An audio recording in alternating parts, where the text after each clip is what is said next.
नमस्कार। जैसा कि आपको विशेषणों का अध्ययन कराया जा रहा था और उस विशेषणों के अध्ययन के अंतर्गत आपको गुणवाचक और संख्यावाचक विशेषण पढ़ा दिए गए थे। इसी के अंतर्गत आपको जो संख्यावाचक विशेषण पढ़ाया था उसके दो भेद बताए थे। पहला भेद आपने कल पढ़ा था निश्चित संख्यावाचक और दूसरा भेद हम आज पढ़ेंगे और उसका मतलब है अनिश्चित संख्यावाचक।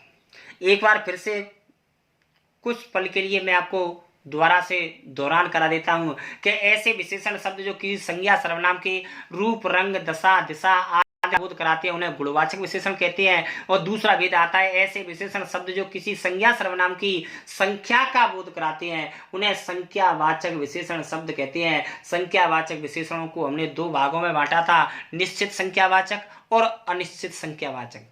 पहला जो भेद मैंने आपको कल बताया था वो निश्चित संख्यावाचक विशेषण था।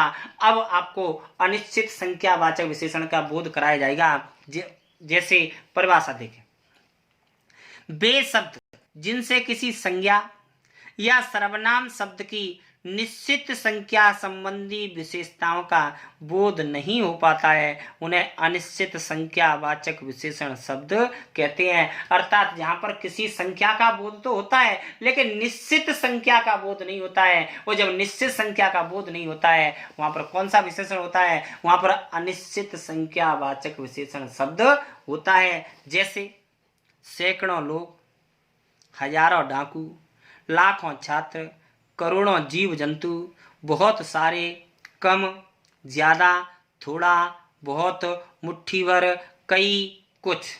जैसे कि आपने अनिश्चित सर्वनाम आपने पढ़ा था और अनिश्चित सर्वनाम में आपने पढ़ा था कोई, कई, कुछ। तो जो अनिश्चित सर्वनाम में जब उन सर्वनाम शब्दों का प्रयोग जब हम किसी संज्ञा के साथ करते हैं तो वे ही अनिश्चित सर्वनाम शब्द आपके क्या बन जाते हैं? अनिश्चित संख्यावाचक शब्द बन जाते हैं। जैसे